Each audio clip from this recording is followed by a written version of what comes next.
शुरू होने जा रहा है देश का सबसे बड़ा मुकदमा, आपकी अदालत, रजत शर्मा के साथ।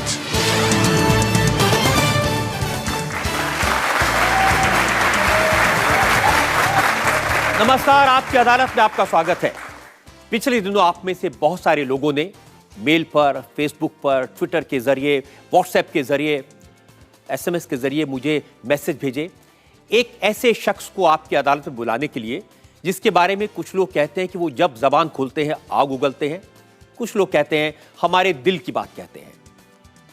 Please welcome all India MIM के प्रेसिडेंट असदुद्दीन ओवैसी।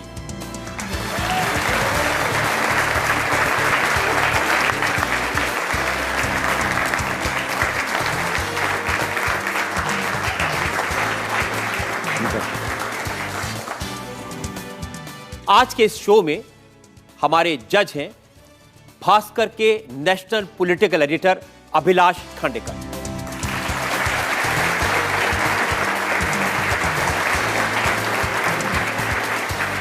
और आपकी अदालत में आज का ये इंटरेस्टिंग मुकदमा शुरू करें इससे पहले आज के जज अभिलाष खांडेकर की इजाजत चाहेंगे आज की कार्रवाई शुरू करने के लिए। कार्रवाई की इजाजत दी जाती है। और इससे पहले कि इल्जामात और सवालात का सिलसिला शुरू हो, हम इल्जाम लगाएं ओवैसी साहब पर, एक नजर डालेंगे असदुद्दीन ओवैसी के पॉलिटिकल करियर पर।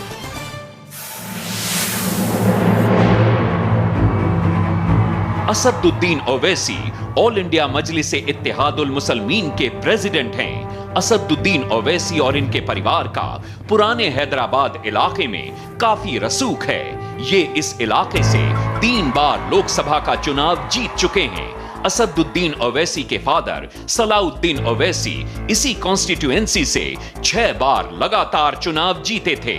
असदुद्दीन ओवैसी पुराने हैदराबाद से 2 बार MLA भी रह चुके हैं। लंदन से लॉ ग्रेजुएट असदुद्दीन ओवैसी एक असरदार स्पीकर हैं। ये अपने बयानों की वजह से सुर्खियों में बने रहते हैं। असदुद्दीन ओवैसी माइनॉरिटीज के लिए engineering, medicine, management, physiotherapy, pharmacy, nursing और आर्किटेक्चर के 10 कॉलेज चलाते हैं। इनके 2 हॉस्पिटल भी हैं। लंदन से लॉ ग्रेजुएट असदुद्दीन ओवैसी आपकी अदालत में अपनी पैरवी खुद करेंगे। तो मुकदमा शुरू होता है आपकी अदालत में। पहला इल्जाम असदुद्दीन ओवैसी पर। आपकी अदालत में ऑल इंडिया मजलिस इत्तेहाद के प्रेसिडेंट असदुद्दीन ओवैसी पर इल्जाम है कि ये असभ्य भाषा का इस्तेमाल करते हैं। ओवैसी साहब, बहुत सारे भाषण मैंने आपके सुने, इंटरनेट पर बहुत सारे लोग आपके वीडियोस को पसंद करते हैं। आप जो भाषा बोलते हैं बहुत स्वीट, अच्छी भाषा आप बोलते हैं। जैसे 31 मई 2014 को एक बड़े आदमी के बारे में आपने कहा वो कुत्ता है, उसकी नस्ल कुत्ती, सब कुत्ते। वो जो पब्लिक मीटिंग थी हमारी, उसमें उसके उसी दिन बेंगलुरु में 6 लोगों को पकड़ा गया था, जिसमें से 2 पर गोली मारी गई थी, जो हैदराबाद को आ रहे थे। और उनका टारगेट पुलिस ने बताया कि शायद वो मुझे या हमारे किसी MLA को। तो उस पस मंज़र में वो बात कही गई। मगर ये जो उसको कट एंड पेस्ट जॉब किया गया, एक ज़ेम TV कुछ वेबसाइट है पाकिस्तान का, उसी के ज़रिए मुझे मालूम हुआ। अब ये तो बताइए किसके बारे में कह रहे थे आप? नहीं सर, अब जिसके बारे में कहना था उनके बारे में उनको मालूम होगा। अब वो बात हो गई, अब उसको नया क्यों फिर उसको शुरू किया जाए? क्योंकि जिन्होंने कहा था कि टायर के नीचे को आ जाए, तो सर अब इस तरह की बातें हो जाती हैं। अच्छा, आप ऐसा करते हैं कि पब्लिक के लिए और अदालत के लिए मैं एविडेंस के तौर पर वो वीडियो सुनवा देता हूं। जरूर जरूर जरूर। और फिर पता चलेगा कि आपने क्या कहा था और कितनी जरूर मीठी भाषा का आप इस्तेमाल करते हैं। जरूर।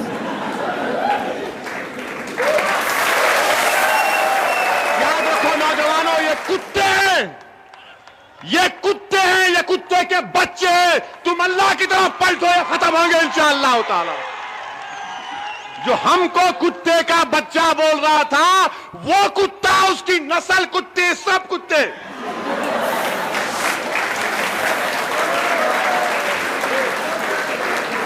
ओवैसी साहब, हैदराबाद के लोग को मैं जानता हूं, वो तो बड़ी डिग्निटी से, बड़े स्वीट बोलते हैं। पढ़ाई भी आपकी लंदन में हुई है, ये कहां से सीखा आपने?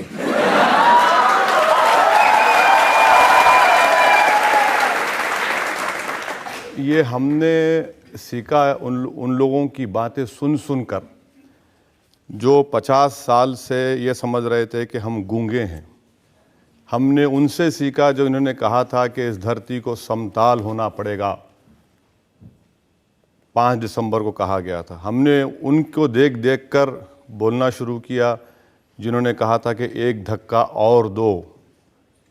हमने उनको देख देख कर अपनी ज़बान खोलने में मजबूर हो गए जिन्होंने कहा था महाराष्ट्र के एक बहुत बड़े लीडर है कि मुसलमान लड्डे हैं।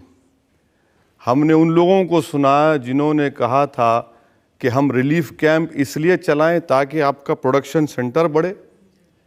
हमने उन लोगों को सुना जिन्होंने कहा था कि कोई टायर के नीचे अगर कोई कुत्ते का बच्चा आ जाए तो सर बताना ये है कि हम यही चाह रहे हैं कि एक उसूल बन जाए पूरे मुल्क में कि कोई भी इस तरह की बात ना करे। मैं यकीनन आप जो आपने ये बात देखिए, मैं आपसे इसलिए कह रहा हूं, जरा मेरी बात को मुकम्मल मेरी भी बात सुन लीजिए। आपने ये बात 31 मई 2014 को कही जब मुल्क नरेंद्र मोदी को देश का प्रधानमंत्री इलेक्ट कर चुका था। देश के प्रधानमंत्री के बारे में ऐसी भाषा इस्तेमाल करना अच्छी बात है?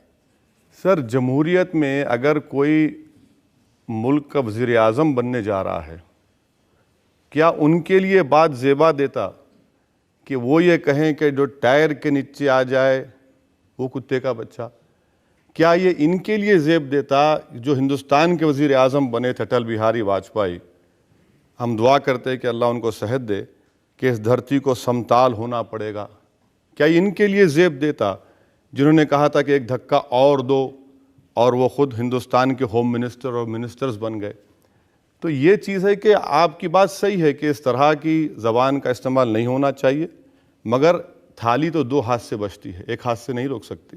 तो इसीलिए हम चाहेंगे कि दूसरी तरफ से भी, हर तरफ से भी। लेकिन ये सिर्फ ऐसा नहीं है कि आपने नरेंद्र मोदी साहब के बारे में कहा हो।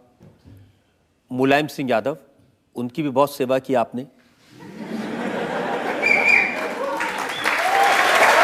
वो भी दिखा दीजिए। मैं उसकी बानगी भी अदालत में पेश कर देता हूं। आपने कहा ये मौलाना नहीं, आरएसएस की चड्डी पहने हुए मुलायम है।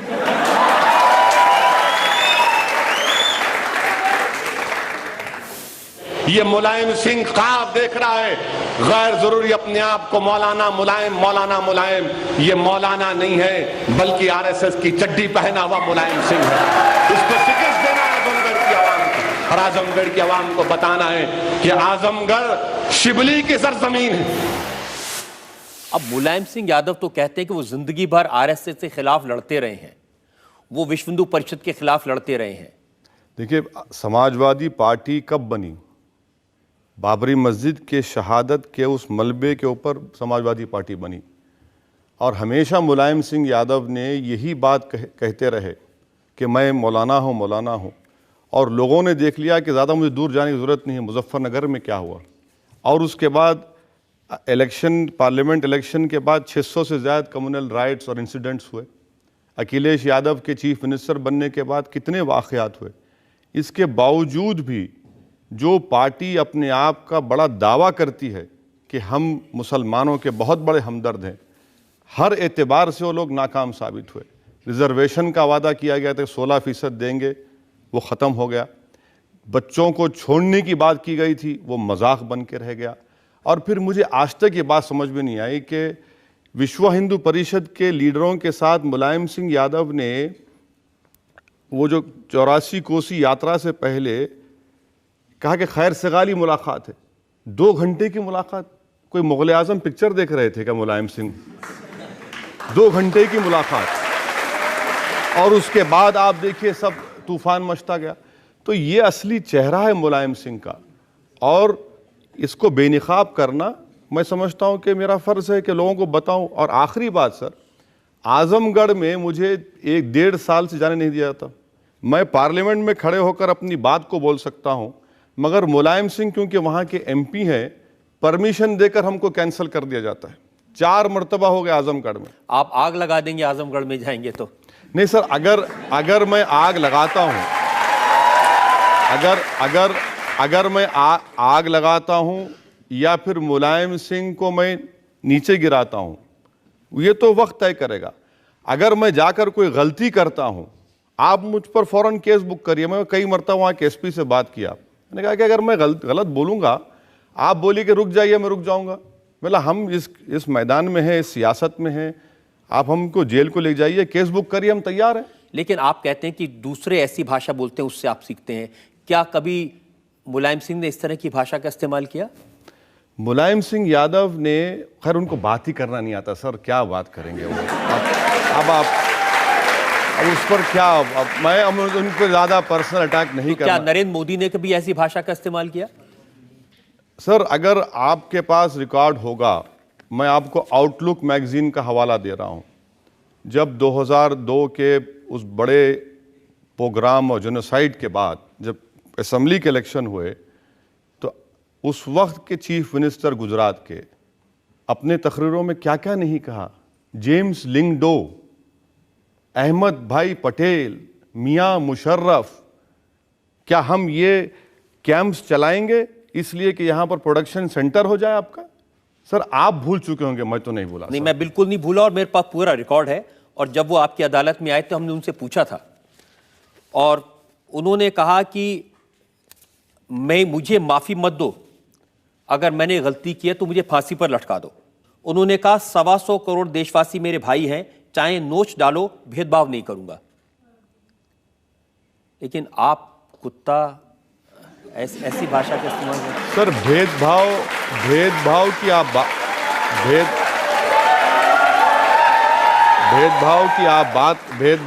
बात कर रहे हैं। मुझे एक बात मुझे बता दीजिए, क्या हिंदुस्तान का वजीर आजम पार्लियामेंट में खड़े होकर प्रेसिडेंट एड्रेस के डिबेट में ये जुमला जेब देता है उनको कि 1200 साल की गुलामी?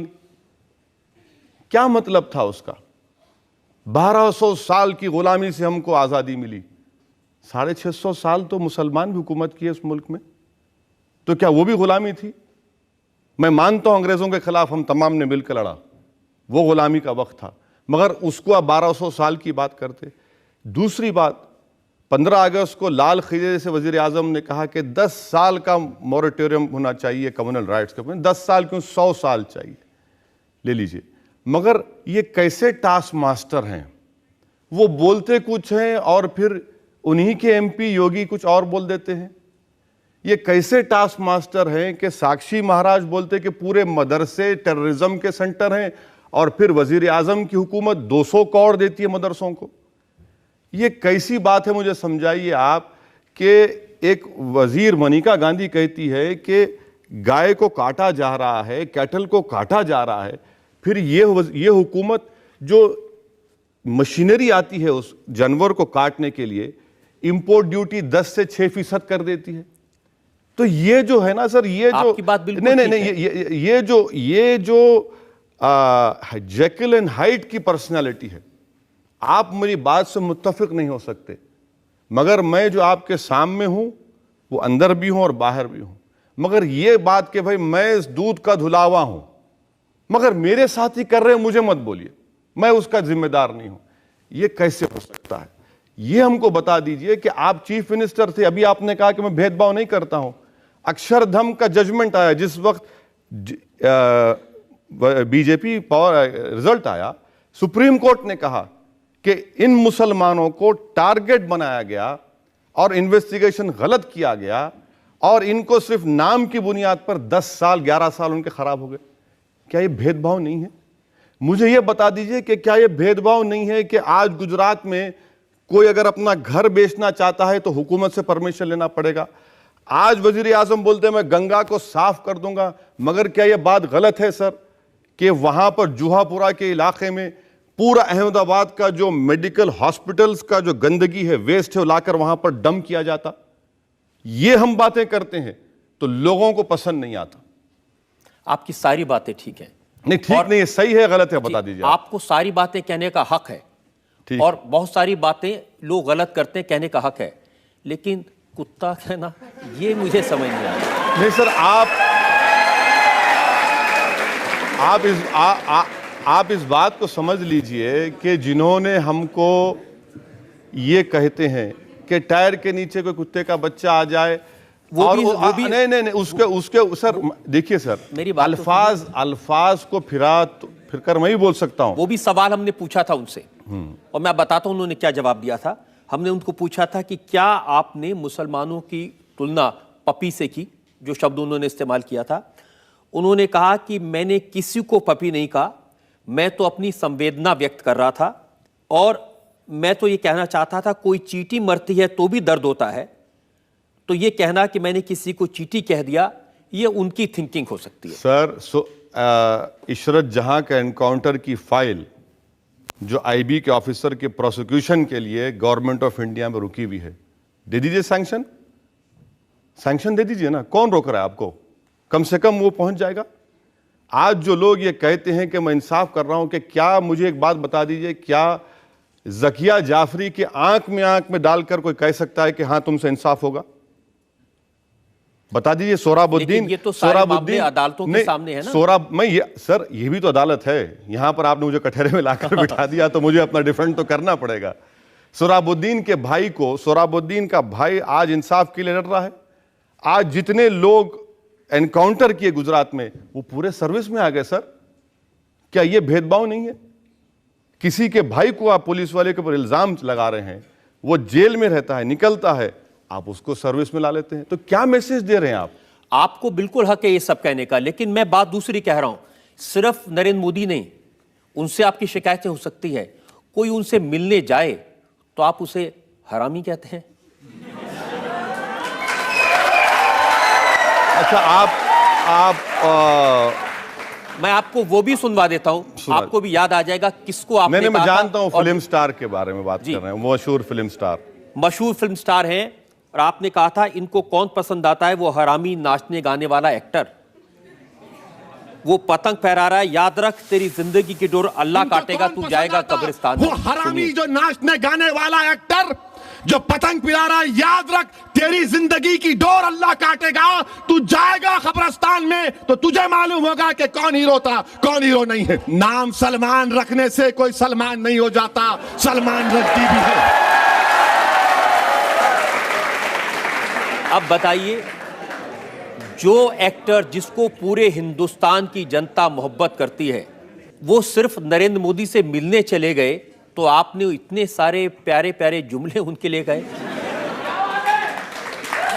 सर देखिए, जब ये मिलने गए, आपके लिए प्यारे हो सकते, मेरे लिए प्यारे नहीं है सर। मेरे लिए ये लोग हीरो नहीं हो सकते। नहीं, मैं बता रहा हूं, नहीं, मेरे लिए ये लोग हीरो नहीं हो सकते। मेरे लिए हीरो वो लोग हैं जिन्होंने इस मुल्क को आज़ाद कराने के लिए अपनी जानों को कुर्बान किया और इस मुल्क के लिए अपना खून पसीना बहाया। ये लोग मेरे लिए हीरो नहीं है। ये पैसे लेकर हीरोगिरी करना अलग बात है। ये लोग जाकर क्या कहा मौसूफ ने कहा कि मेरी बहन अपने आप को सेफ महसूस करती है।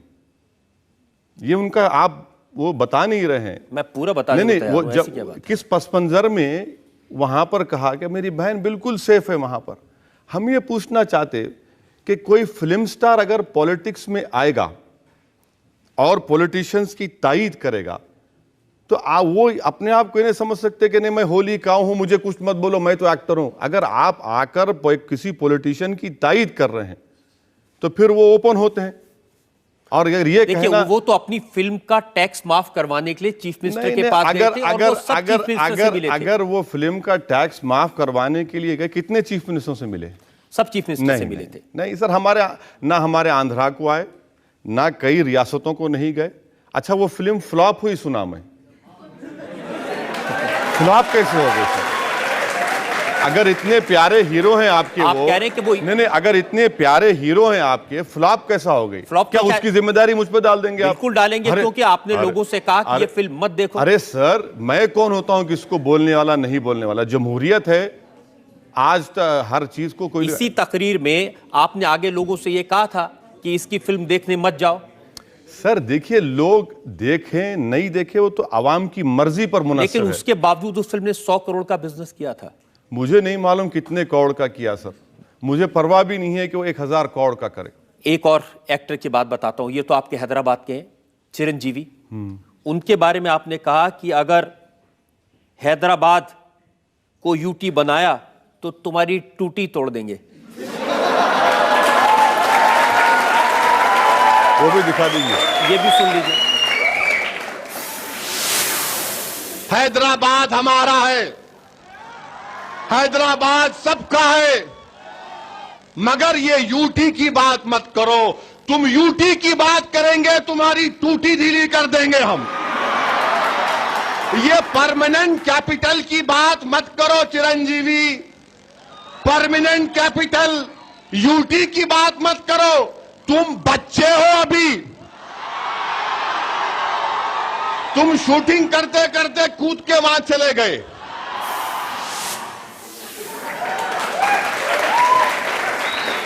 इतने बड़े फिल्म स्टार हैं वो, इतनी फॉलोइंग है उनकी, सेंट्रल गवर्नमेंट में मिनिस्टर थे जिस वक्त आपने ये कहा, अच्छी बात है। देखिए हैदराबाद के ताल्लुक से चिरंजीवी का जो मौक़िफ़ था, जिंदगी हैदराबाद में गुजारी, प्रॉपर्टीज हैदराबाद में खरीदी और नेक काम भी किए। वो ब्लड बैंक भी चलाते, थोड़ा बहुत काम भी कर दे, मगर बात ये कह रहे कि नहीं हैदराबाद को यूनियन टेरिटरी बना दो। मैं उनसे पार्लियामेंट में एक नहीं 4 मरतबा मिलकर बोला कि देखिए हैदराबाद का तेलंगाना से जोग्राफिकल कंटिग्यूटी है, आंध्रा से नहीं है, ये मत करिए। तो उल्टा मुझे समझाने लगे, नहीं नहीं नहीं आप हैदराबाद ले लीजिए, आप वहाँ पर असेंबली बना देंगे, आप पावर में आ जाएंगे। मतलब भैया ये हमको इससे शौक नहीं है। जोग्राफिकल कंटिग्यूटी जो है वो हैदराबाद की तेलंगाना से और हिस्टोरिकली जोग्राफिकल एरिया है। तो ये बड़ी कोशिश कर रहे थे कि रूलिंग पार्टी में थे कांग्रेस में कि नहीं तेलंगाना दे दीजिए और हैदराबाद को यूटी बना दीजिए। ये हमने कहा कैसे होगा, ये कई मरतबा जाकर उनको समझाए। तो आप टूटी तोड़ देंगे? टूटी तोड़े नहीं ना सर, टूटी नहीं तोड़े सर, कहाँ तोड़े, हम तोड़ने वाले नहीं है सर, हम तो मजलूम लोग हैं। आप मजलूम लोग हैं? जी सर। आपके अभी इतने सारे मैंने वर्ड सुनाए, कुत्ता, हरामी, जलील, टूटी। बिल्कुल सर मजलूम है, क्या कर सकते हैं हम लोग। थोड़ा सा कभी कभी झुक के भी बात कर लिया कीजिए। नहीं सर, झुकना मुझसे नहीं होता सर, झुकना नहीं होता। मैं सिर्फ अल्लाह के आगे झुकने वाला हूं। और अगर आप मेरा दिल जीत लेंगे, अगर आप मेरा दिल जीत लेंगे तो यकीनन मैं सब चीज कुर्बान करने तैयार हूं आप पे। आप झुकने की बात क्यों कर रहे हैं? एक शायर ने कहा कि झुकता वही है जिसमें जान होती है, अकड़ तो मुर्दों की पहचान होती है।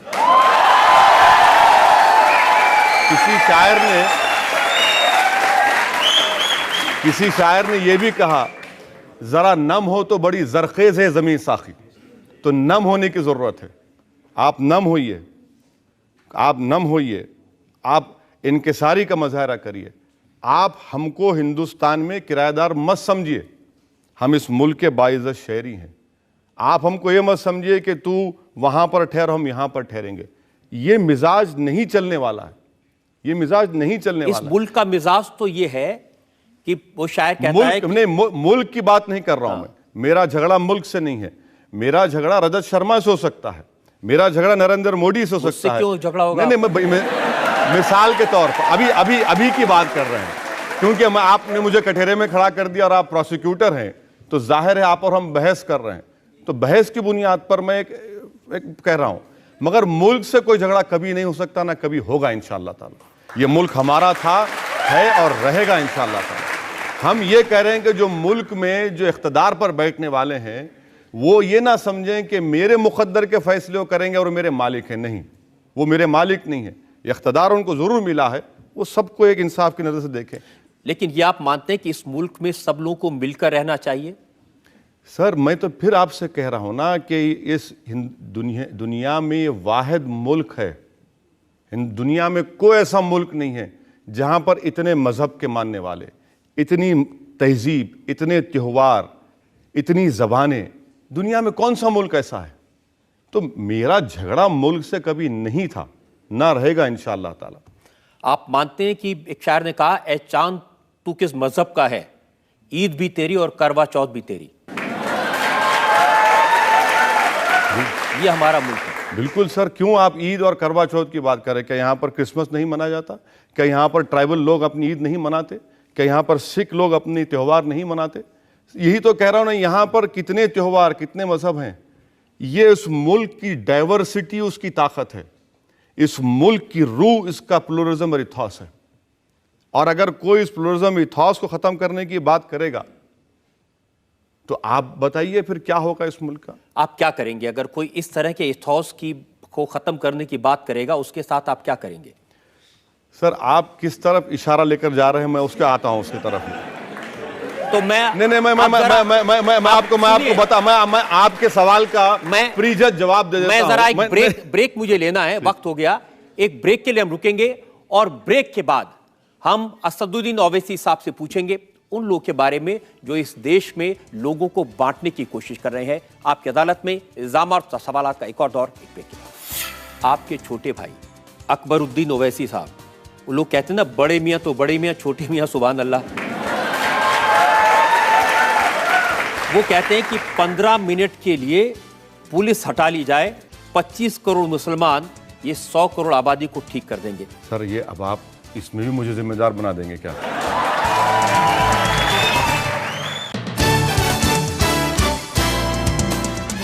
Welcome back. आपकी अदालत में आज मुकदमा चला रहे हैं असदुद्दीन ओवैसी पर। आपकी अदालत में अगला इल्जाम। आपकी अदालत में ऑल इंडिया मजलिस इत्तेहाद के प्रेसिडेंट असदुद्दीन ओवैसी पर इल्जाम है कि ये लोगों की भावनाओं को भड़काने वालों का साथ देते हैं। आप कह रहे थे कि आप उन लोगों के खिलाफ हैं जो मुल्क को बांटते हैं, सारे लोग इकट्ठे रहना चाहिए।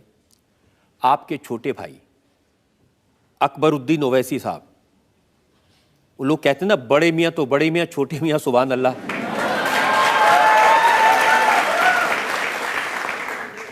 वो कहते हैं कि 15 मिनट के लिए पुलिस हटा ली जाए, 25 करोड़ मुसलमान ये 100 करोड़ आबादी को ठीक कर देंगे। सुनवाऊं वो भी एविडेंस आप? नहीं, वो तो आप सुनवाई दीजिए, देख लेंगे। हाँ, अच्छा लगेगा आपको? सुनिए। हिंदुस्तान, हम 25 करोड़ है ना, तुम 100 करोड़ है ना, तुम तो हमारे से इतने ज्यादा है।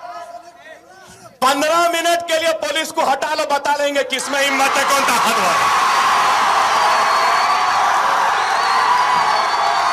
15 मिनट हटा लो।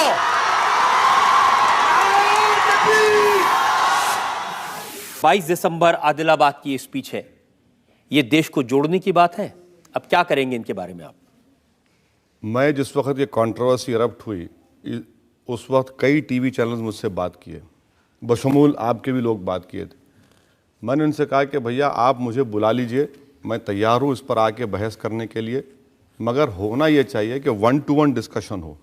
क्योंकि पैनल डिस्कशन में होता क्या है, जैसा आज आप मुझे लाकर बिठा दिए, कम से कम मैं अपनी बात तो कर सकता हूँ। दूसरी बात यह है कि इस स्पीच के ताल्लुक से, क्योंकि 2 साल का अरसा गुजर चुका है, ये मसला अदालत में ज़ेर दौरान है। और मेरा मानना यह है कि जो अदालत का फ़ैसला आएगा, ज़ाहिर है आपकी इस अदालत से ज़्यादा वो अदालत मुतबरिक है और उनको क़ानून और हिकमत ज़्यादा मालूम। और चौथी बात यह है कि मुझे पूरा भरोसा अदलिया पर है। जिस तरह वरुण गांधी को इंसाफ मिला, कोर्ट से ही मिला, हमको भी उम्मीद है कि अदालत जो है एविडेंस की बुनियाद पर, इन तमाम चीज़ों की बुनियाद पर फैसला देगी। मगर मैं जो आपसे पहले इस जो बात कहा था, मैं उस पर कायम हूँ और इंशाअल्लाह ताला कायम रहूँगा। उस अदालत में जिसमें एक केस है, उसके जज साहब हैं जस्टिस नरसिम्हा रेड्डी। नहीं, गलत है, नहीं, ये गलत रिसर्च की गई है। सुनिए, नरसिम्हा रेड्डी साहब का जो इनके पास गए थे हम लोग, क्यों गए थे कि एक जगह पर पूरे केसेस को जमा कर दीजिए। ये हाई कोर्ट के हैं, सुन लीजिए मेरी बात। मसला तो निजामाबाद और निर्मल की अदालत में है, हाई कोर्ट में तो नहीं है मसला ये जी। तो बेंच से उनका ये ओरल ऑब्जर्वेशन था, जो उन्होंने बात कही थी, जो उन्होंने कही, बिल्कुल कही थी। ये बीबीसी मगर लेकिन मैं बता तो दूं क्या बात उन्होंने कही थी। हाँ, बिल्कुल कही। ये बीबीसी की रिपोर्ट है, ये किसी इंडियन, नहीं, इनके पास केस नहीं है, हाई कोर्ट में केस नहीं। मैं मानता हूं उनके पास केस नहीं है, लेकिन उन्होंने कहा क्या, ये तो जनता सुन ले। बिल्कुल सुनाइए। जस्टिस रेड्डी ने कहा कि मैंने अकबरुद्दीन ओवैसी का भाषण यूट्यूब पर देखा है और ये बहुत ऑब्जेक्शनेबल है उन्होंने कहा जिस समय अकबरुद्दीन ये भाषण दे रहे थे उन पर शैतान सवार था। ये जुमला नहीं कहा उन्होंने। सर देखिए, आप और हम कंटेम्प्ट ऑफ कोर्ट करेंगे इस तरह का जुमला अगर आप इस्तेमाल करेंगे। मैं आपसे गुजारिश करूंगा कि दोबारा अपनी टीम से चेक करवाइए, ओरल ऑब्जर्वेशन था, और अगर कोई अंग्रेजी अखबार ने कैरी किया है उसको सही कैरी किया है, मगर इस तरह का जुमला और ये कहना कि मैंने यूट्यूब पर देखा, गलत है। ये दोनों चीजें इसमें बहुत बड़ी गलत है। एक और उन्होंने नहीं, ये आप मैं आपसे फिर से गुजारिश कर रहा हूं कि आप थोड़ा उसको मालूम करवा लीजिए। ऑनरेबल जज ने ये ऑब्जर्वेशन नहीं किया। क्या ऑनरेबल जज ने ये कहा था कि अकबरुद्दीन ने ऐसी बातें कही है जिनसे देश के एक वर्ग की भावनाओं को ठेस पहुंची है और देश को चुनौती देने के बराबर है? इसी देश ने आपके पिता और भाई को सांसद बनाया। ये बात उन्होंने कही थी, ये बात, इसी देश ने आपके पिता और भाई को, ये बात बिल्कुल मैं मान रहा हूं। इससे पहले अभी आपने जो कहा, उन्होंने कुछ नहीं कहा। ये तो मैं बीबीसी की रिपोर्ट कोट कर रहा हूं, आप कहेंगे तो हम इसको दोबारा चेक करेंगे, लेकिन ये तो उन्होंने कहा था कि इस देश ने आपके पिता और भाई को एमपी बनाया और वो खुद एमएलए हैं। इस तरह की बातें कहना ये जिम्मेदारी की हरकत है? सर अगर वो फैसला देते हैं, कोर्ट का जो फैसला आएगा उसको मानना मुझे ही पड़ेगा, सबको मानना पड़ेगा। इंतजार करते हैं कोर्ट के फैसले का, इंतजार करते हैं क्या फैसला आता है कोर्ट का। काफी वक्त हो गया, मामला तो पेंडिंग है, पुलिस ने तो अभी चार्जशीट भी फाइल नहीं की है। सर ये अब आप इसमें भी मुझे जिम्मेदार बना देंगे क्या? ये तो हद होगी। इसका जिम्मेदार तो मैं नहीं हूं। आपका खौफ तो होगा? नहीं सर, हमारा देखिए, एक बात अच्छा है, इस सब के सामने बात हो जाए। हर वक्त परवीन तोगाड़िया ने क्या क्या नहीं कहा। कभी परवीन तोगाड़िया को जेल क्या है मालूम? योगी आदित्यनाथ को जेल क्या है कभी मालूम? कभी ये लोग जेल को गए? कभी साक्षी महाराज जेल को गए? साक्षी महाराज तो काफी वक्त जेल में नहीं, वो अलग किस्सों में गए, अलग, अब उस पर तबसरा आप बाद में कर सकते।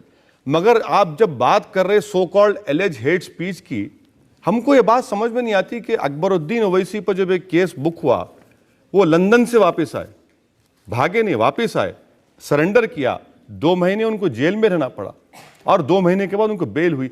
हम ये पूछना चाहते हैं, भाई ये केस चल रहा है, आप सही करें, परवीन तोगाड़िया के ऊपर महाराष्ट्र और हर रियासत में कई केसेस है, गिरफ्तार करने से क्यों डरते भैया?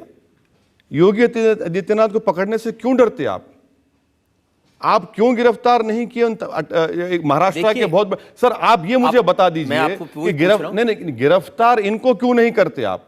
जब 153A, 295A, 120B ये सब कानून है, क्या इसका इतलाक सिर्फ हम पर ही होगा? अब ये मैं अकबरुद्दीन साहब की बात इसलिए कर रहा हूं क्योंकि उन्होंने ये कोई वन ऑफ नहीं था, कोई एक बार उन्होंने कह दिया हो। और भी मेरे पास उदाहरण है। सन 2011 में कुरनूल में एक रैली में उन्होंने एक एमएलए को काफिर कहा, फॉर्मर प्राइम मिनिस्टर नसीम मराव को कातिल, दरिंदा, बेईमान, धोखेबाज, चोर कहा। जो शख्स बाबरी मस्जिद की हिफाजत करने में नाकाम हुआ, और बाबरी मस्जिद की शहादत सिर्फ मुसलमानों के लिए गम का मसला नहीं, ये तो मुल्क के फाउंडेशंस को कमज़ोर कर दिया, ये मुल्क के फाउंडेशंस को कमज़ोर कर दिया। ये गुंडा राज की बेहतरीन मिसाल है। और मैं अपनी पार्लियामेंट में कहा, आपसे भी कह रहा हूँ, हिंदुस्तान में 3 बड़े वाक़यात हुए, एक महात्मा गांधी का कत्ल, एक बाबरी मस्जिद की शहादत, और तीसरे गुजरात में कत्लेआम, और चौथे दिल्ली की सड़कों पर सिखों का उनका कत्लेआम। ये 4 ऐसे वाक़यात हैं जिससे मुल्क कमज़ोर हुआ। क्या आप इसको बात को नहीं मानते? बिल्कुल ठीक है। तो फिर ये वज़ीर आज़म, जो वज़ीर आज़म रहने के बावजूद भी उस बाबरी मस्जिद को आप ना माने, मुतनाज़ा बोले कुछ, मगर हिफाजत करना तो मरकज़ी हुकूमत की जिम्मेदारी थी। सुप्रीम कोर्ट को कमिटमेंट दिया गया था। इसीलिए हम नरसिम्हा राव को जिम्मेदार समझते हैं। इसीलिए हमने ना सिर्फ ये कहा, बल्कि हमने ये भी कहा कि इनको भारत रत्न से अवार्ड मत दिया जाए। ये शख्स ने खुली इजाज़त दी तमाम लोगों को नंगा नाच करने की और मुल्क के कानून को उसके धज्जियाँ उड़ाने की। वो देश के प्रधानमंत्री थे जिन्हें देश की जनता ने चुना था। मैं आपको फिर से बताता हूं, उनको कातिल, दरिंदा, बेईमान, धोखेबाज, ये शब्दों का इस्तेमाल तो नहीं करना चाहिए था। कौन से शब्द का इस्तेमाल करें जिसने टाडा के नाम पर हजारों बच्चों को जेलों में डाल दिया? कौन से शब्द का इस्तेमाल करें कि बंबई की सरजमीन के ऊपर कत्लेआम हुआ और श्री कृष्णा कमीशन की रिपोर्ट आज भी बर्फदान में पड़ी हुई है? वो वजीर आजम थे। कौन से शब्द का इस्तेमाल करें? क्या आपको मालूम नरसिम्हा राव ने क्या कहा था जब वो चीफ मिनिस्टर थे आंध्र प्रदेश के? उन्होंने कहा था कि जो रेडियो पाकिस्तान सुनेगा मैं शीश पिघला के उसके कान में डालूंगा। क्या ये जेब देता किसी चीफ मिनिस्टर को? 1971 में पीवी नरसिम्हा राव ने बात कही थी, ये असेंबली में कहा था। आप एक तरफा बात कर रहे हैं सर। नहीं, आपका रिसर्च जो है सिर्फ एक ही तरफ फोकस है। ठीक है, हम पर इल्जाम है, अपने इल्जाम का डिफेंड कर रहा हूं मैं, मगर नरसिम्हा राव के ताल्लुक से हमारा ओपिनियन वाज़ेह है।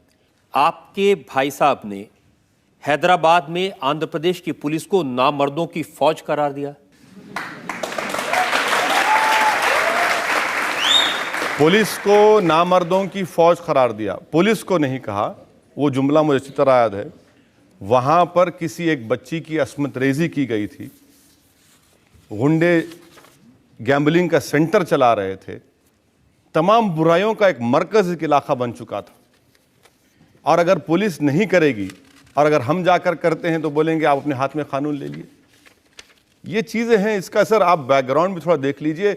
जुमले आपको अच्छे नहीं लगते होंगे, हो सकता है कि मैं यहां बैठकर जस्टिफाई भी नहीं कर सकता हूं, मगर उसका पस मंजर भी है। सिर्फ जुमले नहीं, जब भी वो आपके भाई साहब जबान खोलते हैं, नरेंद्र मोदी के बारे में आप भी बोलते हैं और वो भी बोलते हैं। वो कह रहे हैं कि लोग बोल रहे हैं मोदी वजीर आजम बन जाएगा। काय का मोदी, कहां का मोदी? आजा हैदराबाद एक मर्तबा बता देंगे। आए ना, वो हैदराबाद आए, एक नहीं 2 मरतबा आए हमारे खिलाफ इलेक्शन में। तो बता दिया आपने? नहीं, हाँ, हम जीत गए। वो 2 मरतबा आए हमारे खिलाफ इलेक्शन कैंपेन के, बड़ी सभा की, बड़ा जलसा किया, हजारों की तादाद में लोग आए। एक नहीं 2 मरतबा हैदराबाद को। उन्होंने कहा कि अडवाणी भागकर इंडिया आ गए। हम तो भागकर नहीं गए, हम तो यहीं पर हैं।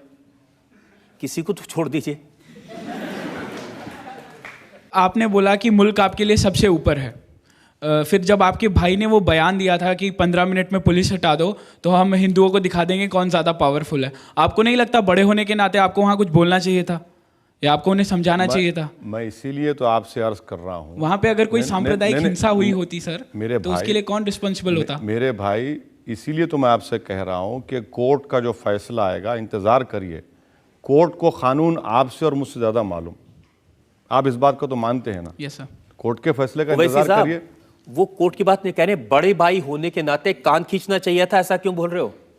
सर मैं तो आपसे कह रहा हूं ना कि मेरी नज़र में इंसाफ का जो पैमाना है वो अदालत करेगी फैसला। या तो उन्होंने कहा वो सही था या नहीं था आपकी नजर में? अब अगर रजत शर्मा मुझे उस वक्त बुला लेते, मगर आप बुलाए नहीं हमको, आप कटहरे में आप बुला रहे हैं 2 साल के बाद। अब जनता ने कहा कि बुलाओ भाई, बहुत हो गया। अरे जनता ने उस वक्त भी कहा था आपको, जनता ने उस वक्त भी कहा था आपको। आप लोग तो वन साइड स्टोरी चला दिए पूरा।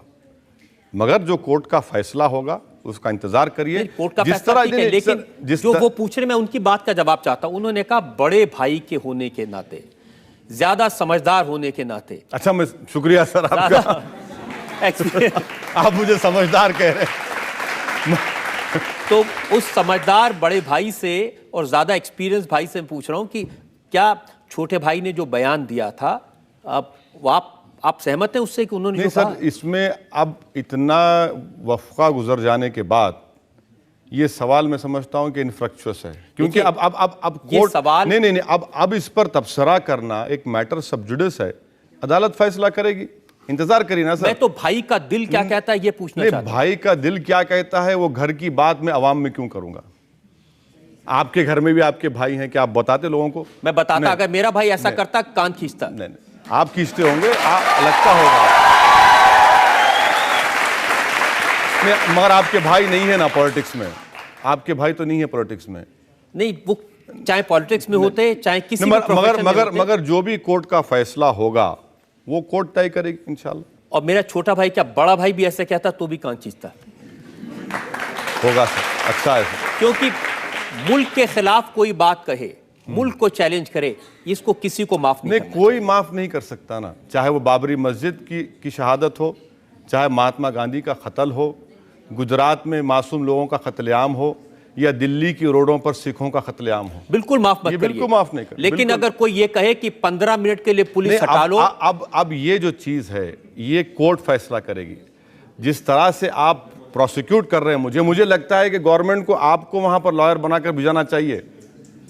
आप अच्छा आर्ग्यू करेंगे वहां पर, बहुत अच्छा करेंगे। नहीं बिल्कुल, तो मैं तो कह रहा हूं आपको आना चाहिए। अगर कोई मेरे मुल्क पर हमला करेगा, लोगों को बांटेगा, तो मैं बहुत अच्छा कोई मुल्क पे हमला नहीं है, कोई मुल्क को बांटने की बात हरगिज कोई नहीं कर सकता, ना हम उसको मानेंगे।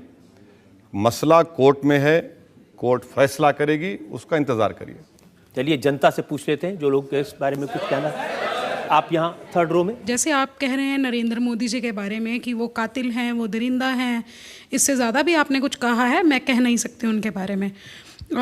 मैं पूछना चाहती हूँ कि कश्मीर में अभी जो हमने पिछले दिनों देखा, तो मोदी जी ने वहाँ सेना लगा दी, 2100 करोड़ रुपया लगा दिया और तमाम इंतज़ाम कर दिए कि वहाँ के लोगों को बचाया जाए।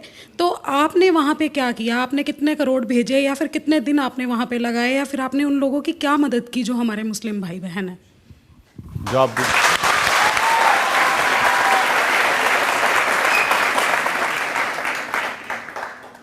रजत शर्मा साहब वो वीडियो नहीं दिखा रहे जहाँ पर उत्तराखंड में मैंने 1.5 करोड़ की इमदाद की।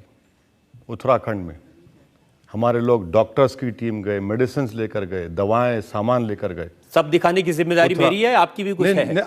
कठेरे में तो आया हूं ना, कठेरे में तो इन्होंने आपसे पूछा है। मैं जवाब दे रहा हूं। सर मैं जवाब दे रहा हूं ना। मैं आप मुझे मुकम्मल करने इतनी बेसब्री मत करिए सर। आप मुझसे उम्र में बड़े हैं, थोड़ा सब्र करिए। तो उत्तराखंड में हमने ऐसा किया। दूसरी बात यह है कि कश्मीर के लिए मैंने 50 लाख के वाटर प्यूरिफायर्स का ऑर्डर किया है। स्पेशल वाटर प्यूरिफायर्स होते हैं, क्योंकि अगर आप वो नॉर्मल वाटर प्यूरिफायर्स लगाएंगे तो उसमें कंजाल आता है और पानी साफ नहीं आता। 50 लाख के हमने वाटर प्यूरिफायर्स दे रहे हैं और 50 लाख के इंशाल्लाह दवाएं लेकर हम भिजाएंगे। तीसरी बात जो आपने वजीर आजम ने किया, अच्छा किया वजीर आजम ने, बहुत अच्छा किया।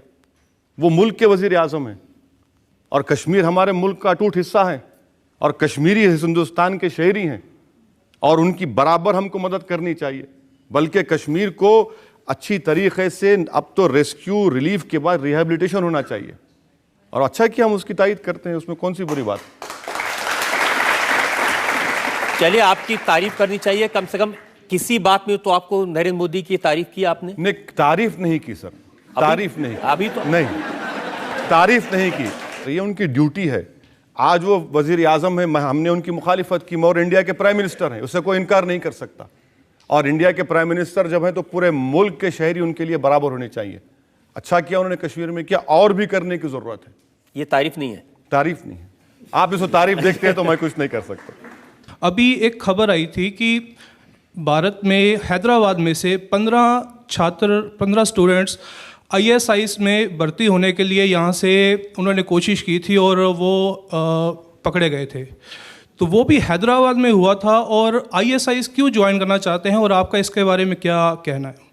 नहीं, रजत शर्मा साहब तो के पास मेरे स्पीचेस का पूरा ज़ख़ीरा है, लाइब्रेरी है मेरी स्पीचेस की।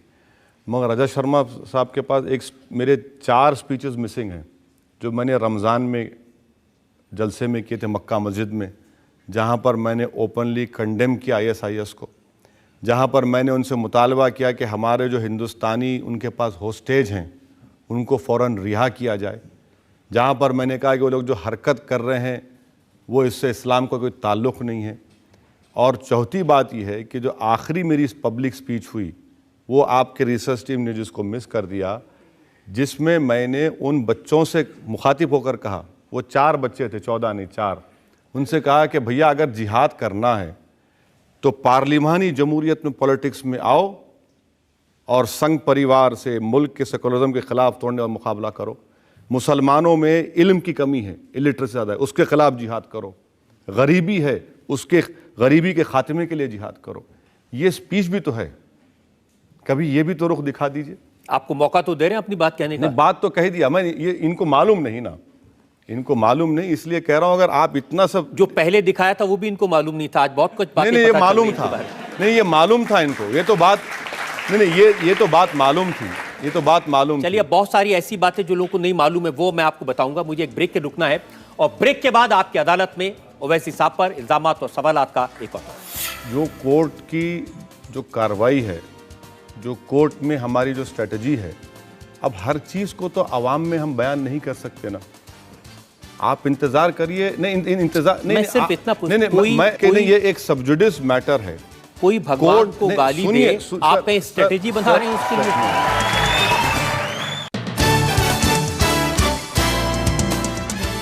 Welcome back. आपकी अदालत में आज हमारे मेहमान हैं असदुद्दीन ओवैसी। आपकी अदालत में अगला हिस्सा। आपकी अदालत में ऑल इंडिया मजलिस इत्तेहाद के प्रेसिडेंट असदुद्दीन ओवैसी पर इल्जाम है कि ये समाज को बांटने का काम करते हैं। अब मैं फिर से आपको आपके छोटे भाई, आपकी पार्टी के लीडर एमएलए साहब, उनका बयान सुनाना चाहता हूं। वो कैसे हिंदू देवी देवताओं का मजाक उड़ाते हैं, सोसाइटी को डिवाइड करते हैं। भगवान राम का मजाक उड़ाया, उनकी मां कौशल्या का मजाक उड़ाया, कैसे आग लगाते हैं वो जरा देखिए आप। हरियाणा कौशल्यापुरम के लोग बोलते हैं कि कौशल्या वहां की थी। कौन कौशल्या? राम की मां, दशरथ की बीवी। और वहां के लोग बोलते कि कौशल्या हिंदू तहजीब के हिसाब से मैके को आई थी हरियाणा को, कौशल्यापुरम में, और राम वहां पैदा हुए। तीन पुजारियां बोल रहे हैं अयोध्या में, यहां। अरे अडवाणी, वाजपेयी, उमा भारती, मोदी, बता आखिर राम की मां कहां गई, किधर जन्म दी?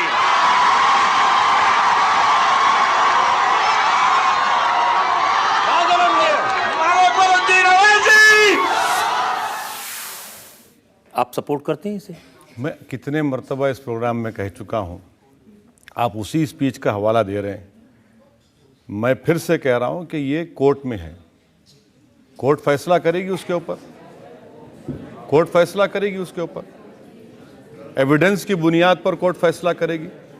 अगर वरुण गांधी को इंसाफ मिल सकता है तो यहां भी इंसाफ मिलेगा। मैं पूछ रहा हूं कि ये जो बात है सर, देखिए, ये अब जो कोर्ट की जो कार्रवाई है, जो कोर्ट में हमारी जो स्ट्रेटजी है, अब हर चीज को तो आवाम में हम बयान नहीं कर सकते ना। आप इंतजार करिए। नहीं इंतजार नहीं, मैं सिर्फ इतना पूछ, नहीं, मैं इस पर कोई तबसरा इसलिए नहीं करना चाह रहा हूं कि नहीं, ये एक सबजुडिस मैटर है। कोई भगवान को गाली दे, आप कहीं स्ट्रेटेजी बना रहे हैं उसके लिए? नहीं, सुनिए बात को, आप तोड़ मोड़ कर पेश करें। मैं ये कह रहा हूं कि कोर्ट पहले फैसला ये करेगा कि क्या ये सही है, कहा है, जो चार्जेस फ्रेम किए गए 120B 295 के, इसके ऊपर कोर्ट फैसला देगा। कोर्ट के इंतजार करिए ना सर, जब कोर्ट का फैसला आ जाएगा आप मुझे दोबारा बुला लीजिए। आप ओवैसी साहब, कुछ मामले ऐसे होते हैं नहीं सर, नहीं, दिल से फैसला करना नहीं, दिल से फैसले नहीं कर सकते सर, दिल से फैसले नहीं कर सकते। दिल से कोर्ट में जब एक मसला जेरे दौरान है, कोर्ट फैसला करेगा, और मुझे पूरा यकीन है कि कोर्ट को कानून आपसे ज्यादा, मुझसे ज्यादा मालूम, और कोर्ट एविडेंस की बुनियाद पर फैसला करेगा, तो उसका इंतजार करिए। जनता की भावना भी तो कुछ होती है, कैसे आग लगाने की कोशिश करते हैं। मैं आपको एक और वीडियो दिखाता हूं, कैसे गाय को गौ माता कहने पर उनको आपत्ति है, कैसे मजाक उड़ा रहे हैं उसका, वो जरा सुन लीजिए। ये बोला जाता कि ये हमारी माता है, ठीक है, तुम्हारी माता है, बराबर है बराबर माता, इस बात से इनकार नहीं। अरे माता है तो माता का एहतराम करो, मां है तो इज्जत करो, मां है तो उसकी रखवाली करो, मां है तो उसकी इबादत करो। मां को बाजार में लाके नीलाम नहीं करते। माता भी बोल रहे, मां भी बोल रहे, और बाजारों में लाकर बेच रहे हैं, बोली लगा रहे हैं। और जो हमने नहीं दिखाया, आगे उन्होंने ये भी कहा कि हिंदुओं से कहो कि वो गाय को मारकर उसका मांस खाएं, उनको भी उसका टेस्ट पता चलेगा। नहीं, ये बात, इसमें ये तो कह रहा हूं ना आपसे कि ये तमाम मसले का हल ये है कि ये स्पीच के ऊपर कोर्ट फैसला करेगी। अगर मनिका गांधी ने कोई बात कह दी, आप कभी बुलाकर पूछ लीजिए उनको। नहीं, मैं मेनका गांधी से जरूर पूछूंगा। मेनका गांधी तो कह रही हैं कि जो जानवरों को इलीगल तरीके से मार रहे हैं, ये इसका सवाल उनसे पूछा जाएगा। उनका ये कहना कि ये पैसा आतंकवाद के काम आ रहे हैं उनसे पूछा जाएगा, लेकिन जो आपकी पार्टी के नेता वो आपसे तो पूछा जाएगा। मैं आपसे बार बार यही कह रहा हूं कि ये अदालत में है, और मैं आपसे बार बार यही कह रहा हूं कि ये जनता का इमोशन है। मैं आपसे हमेशा यही जवाब दूंगा आपसे कि इस मसले के ऊपर कोर्ट का फैसला होगा एविडेंस की बुनियाद पर। मैं इससे ज्यादा कुछ नहीं कह सकता। इसमें भी एविडेंस की जरूरत पड़ेगी आपको। बिल्कुल बिल्कुल, ये कोई कैंगरू कोर्ट नहीं है। ये उनके डुप्लीकेट तो नहीं है ना? है तो आपके भाई। ये कैंगरू कोर्ट तो नहीं है, ये कैंगरू कोर्ट में फैसला नहीं होगा इसका फैसला बाकायदा एविडेंस एक्ट के ऊपर, आईपीसी के ऊपर, इसके ऊपर फैसला होगा और इंतजार करिए उसका। देखिए, आपकी अदालत में हम कोशिश करते हैं कि जो जनता बैठी है और जो जनता देख रही है उसकी भावनाओं से, इमोशन से फैसला कर दें। अब चूंकि आपके छोटे भाई का मामला है तो शायद आप कंसेशन चाहते हैं। नहीं सर, मैं कंसेशन हरगिज नहीं चाहता हूं। मैं तो कंसेशन नहीं चाहूंगा आपसे ना आपकी अदालत में जो लोग मौजूद हैं। मैं यही कहूंगा कि जो मसला कोर्ट में है और court Indian evidence act CrPC उसकी बुनियाद पर कोर्ट फैसला देगा और सबके सामने आएगा वो। चलिए, मैं आपकी बात मान लेता हूं, इस पर हम कोर्ट के फैसले का इंतजार करेंगे और कोर्ट का फैसला अगर आपके भाई के खिलाफ आया तो मैं आपको फिर से ये सवाल पूछूंगा। जरूर, आप बुला लीजिए मुझे, जब मैं आने तैयार हूं। जी, एक और ब्रेक के लिए हम रुकेंगे और ब्रेक के बाद असदुद्दीन ओवैसी पर इल्जाम और सवालात का एक और आपका नहीं, सुनिए आप मुझे बात करने मौका नहीं दे रहे, वरना आप भी उस अंग्रेजी चैनल की तरह हो जा रहे हैं कि अपनी बात सुनो। सर मेरी बात सुनिए, आप में काबिलियत है, मानता हूं, आप में सेलिंग पॉइंट है, आप इसीलिए तो आप माने जाते हैं, इसीलिए तो लोग मानते हैं आपको कि भाई रजत शर्मा काबिल आदमी है, पॉइंटेड सवाल करते, चुपते हुए सवाल करते, लोगों को हंसाते भी, यही तो आपकी काबिलियत है।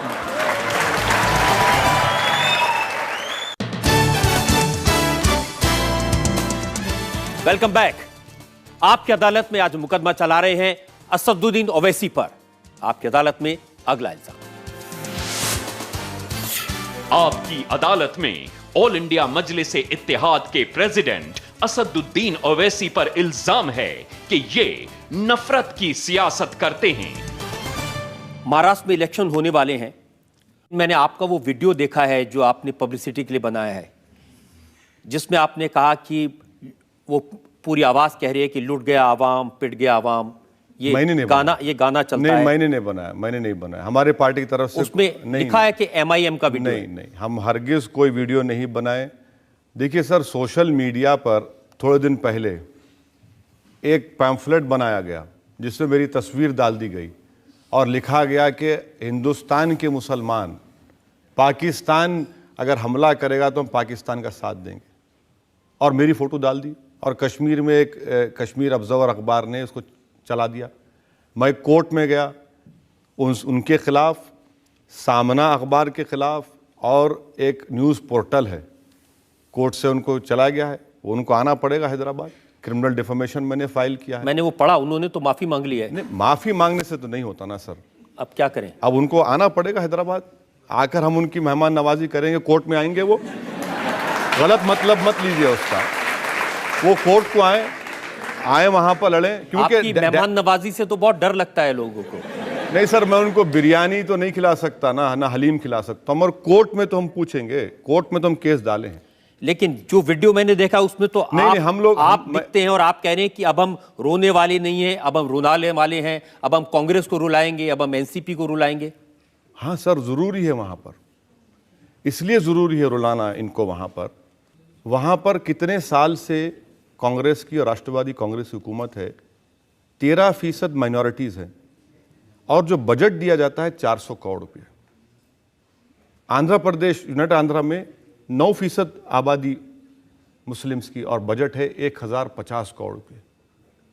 वहां पर 10 साल में एक भी मुस्लिम MP जीत कर नहीं आता। आबादी 13% है, 280 की करीब असेंबली है। कितने ये लोग, मैं कम्युनल हूं, मान लीजिए कि दुनिया की तमाम बुराइयां मुझ में हैं, ये लोग तो दूध के धुले हैं।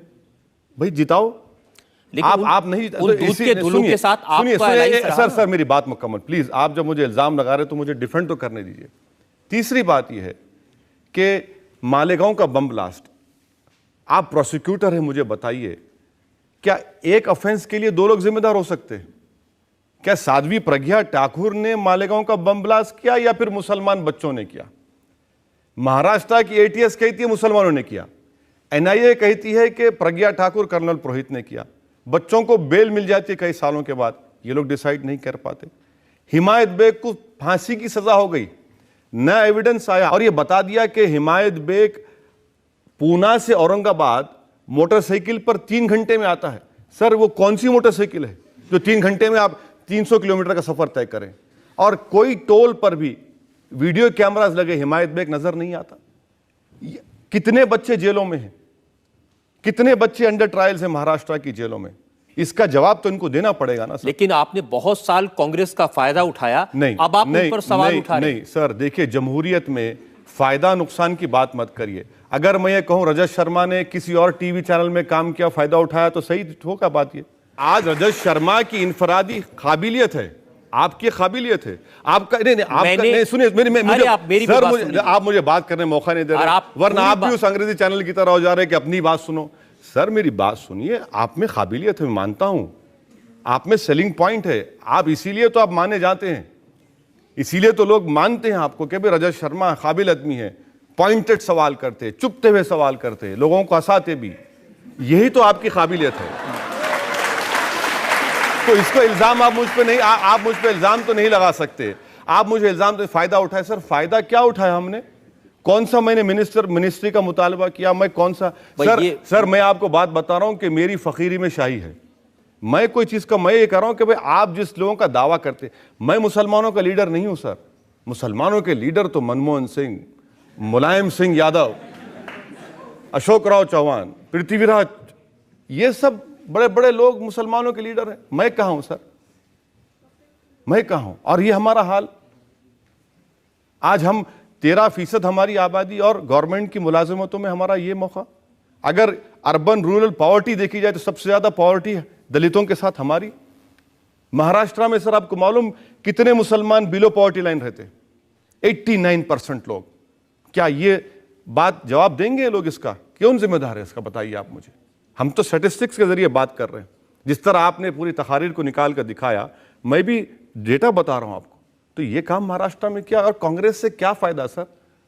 कांग्रेस से क्या फायदा उठाएंगे? आपको कांग्रेस को पहचानने में इतने बरस लग गए? नहीं सर, बरस नहीं लगे, हम तो शुरू से जानते हैं उनको, हम तो शुरू से जानते कांग्रेस, शुरू से जानते भी और उनके साथ भी रहते। नहीं, साथ इसलिए रहे कि मजबूरी की मां है वो।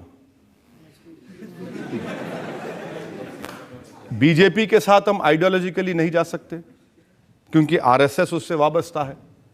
जब तमाम सेकुलर, कम्युनिस्ट पार्टी, सीपीएम, जमीन आसमान का फर्क उनकी आइडियोलॉजी में और कांग्रेस की। मगर मकसद क्या था कि चलो एक सेकुलर गवर्नमेंट बने। मनमोहन सिंह साहब शरीफ आदमी हैं, उनके ज़ेर क़यादत एक हुकूमत बन रही है, इसीलिए हमने तायद की।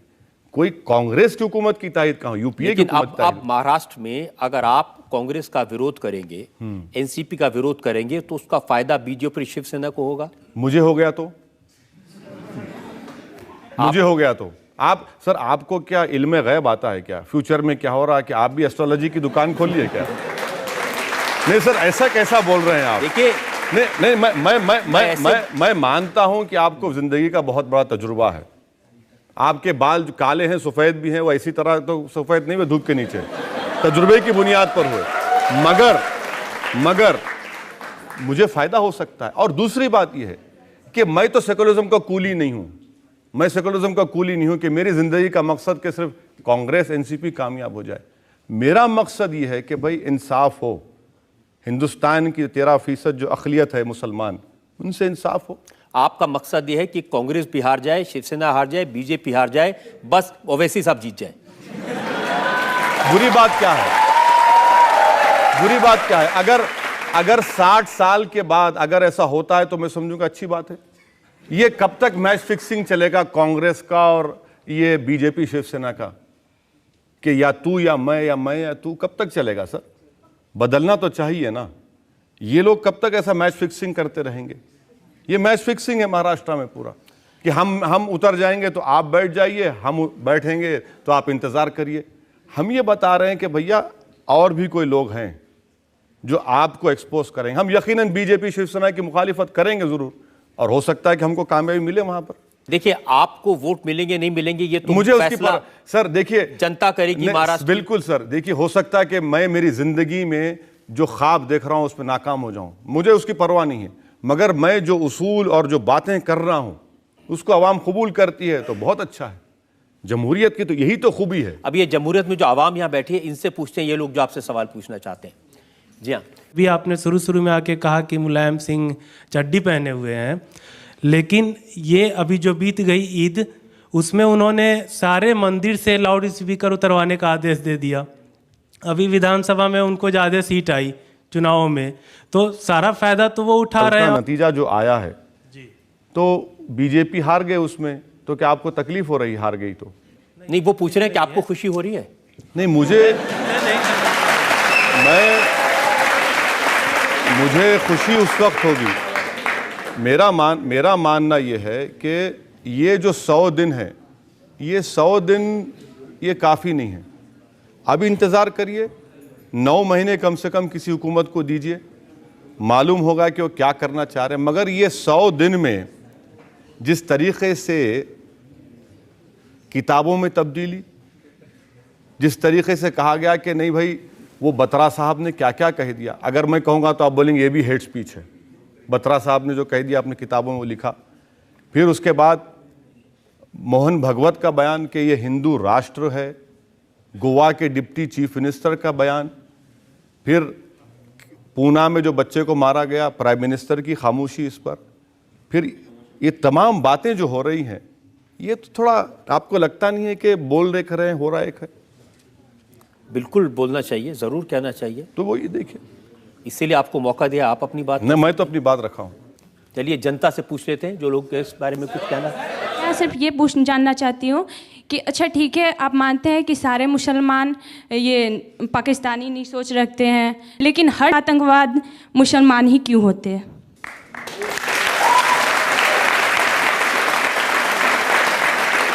महात्मा गांधी को जिसने मारा वो मुसलमान था क्या? इंदिरा गांधी को जिसने मारा वो मुसलमान था क्या? बाबरी मस्जिद को जिसने शहीद किया वो मुसलमान था क्या? एक मिनट, दिल्ली की सड़कों पर जो सिखों को गर्दनें काटी गई, क्या वो मुसलमान थे? गुजरात के गली कूचों में जिन लोगों को मारा गया और जिनको बेघर किया गया, क्या वो मुसलमान थे? मेरी बहन, मैं आपसे गुजारिश कर रहा हूं कि आप ऐसा मत सोचिए। सुनिए मेरी बात सुनिए। मैं आपको सिर्फ इतनी बात कहना चाह रहा हूं कि बुराई बुराई होती है, इसको आप मजहब के एंगल से मत देखिए। और ये मौइज़ जो है उससे मुसलमानों का क्या ताल्लुक? मौइज़म से हमारा क्या ताल्लुक? हम तो हर वायलेंस की मजम्मत कर रहे हैं, और मजम्मत करना भी चाहिए, कंडेम करना चाहिए। मजम्मत का मतलब, मैं आपकी इस बात से बिल्कुल सहमत हूं। जो आतंकवादी है वो न हिंदू होता है न मुसलमान होता है, उसका कोई मजहब नहीं होता। बल्कि आतंकवाद खुद एक मजहब बन गया आजकल, और वो सिर्फ इंसानियत के दुश्मन होते हैं जो मासूम लोगों को मानते हैं। और ये बहुत अच्छी बात आपने कही है। अब बहुत सारे इल्ज़ाम मैंने आप पर लगाए, बहुत सारे सवाल आपसे पूछे, आपने अच्छी सफाई दी। हम एक ब्रेक के रुकेंगे और ब्रेक के बाद सुनेंगे आपकी अदालत में आज के जज अभिलाष खांडेकर का फैसला आज के मुकदमे में।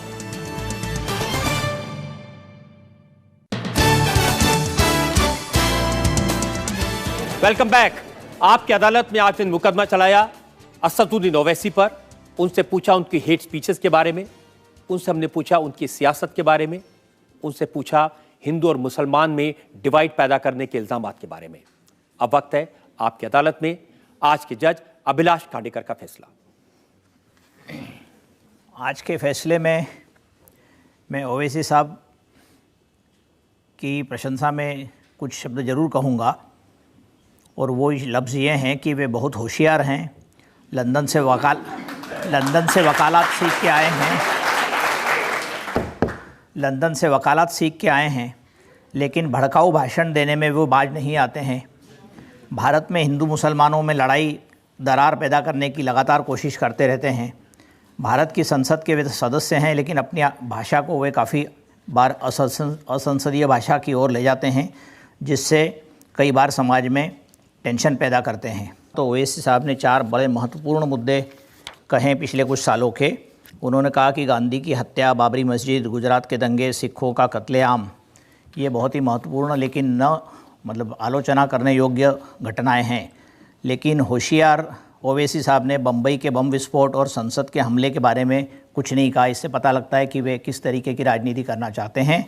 मैं आज अपने जजमेंट में उनको ये बताना चाहता हूँ कि ऐसी भाषा का भविष्य में प्रयोग न करें और सख्त हिदायत के साथ उन्हें बाइज्जत बरी किया जाता है। लेकिन वे ध्यान रखें कि भारत के संविधान में सर्वधर्म समभाव है और यहाँ की नागरिकता भारतीय है और उसी की इज्जत करना हमारा कर्तव्य है। वही ओवैसी साहब का भी कर्तव्य होना चाहिए।